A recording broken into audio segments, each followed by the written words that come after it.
Yeah. Mic check 1, 2. Ir dzimusi jauna repa zvaigzne. Lil DZ vairs nav. Bet Dailis zaļums ir dzimis. Daudziem es teicu, ka neatgriezīšos, bet es esmu atpakaļ šajā repa spēlē. Neatgriezīšos, atgriezīšos, vai tas bija lemts vai nē, bet tā notika. Sākumā viss gāja gludi kā pēc grāmatas, bet pēc tam sākās iekšējās cīņas un problēmas.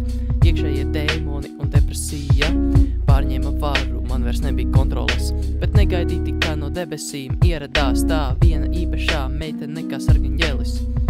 Tu zini, kas tu esi, tāpēc saku tev paldies, ka izglābi mani no šīs elles, bet pēc laika es sapratu, ka viņa nebūs īstā, tāpēc teicu piedod masā, bet mums jāšķiras. Diemžēl šim kopstāstam bija pienākušas beigas, bet manam galvenajam stāstam tikai sākums. Vēl pirms 2 gadiem es būtu teicis, ka es neatgriezīšos, bet te nu es esmu atpakaļ. Sauciet to par atzīmšanu. Vēl pirms 2 gadiem es būtu teicis, ka es neatgriezīšos, bet te nu es esmu atpakaļ. Sauciet to par atzīmšanu. Tagad dzīvoju bez demoniem un skumjām. Vienā pusē ģimene, otrā pusē draugi, bet tas nenozīmē, ka man ir perfekta dzīve, jo visu no viens melnais punkts manī.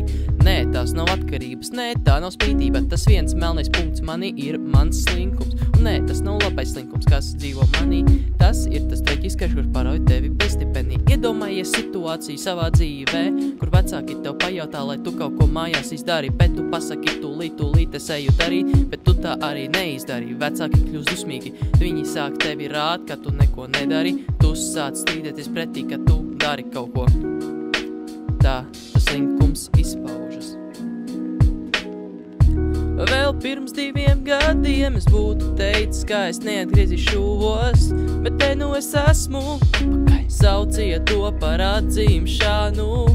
Vēl pirms 2 gadiem es būtu teicis, ka es neatgriezīšos, bet te nu es esmu atpakaļ. Sauciet to par atzīmšanu.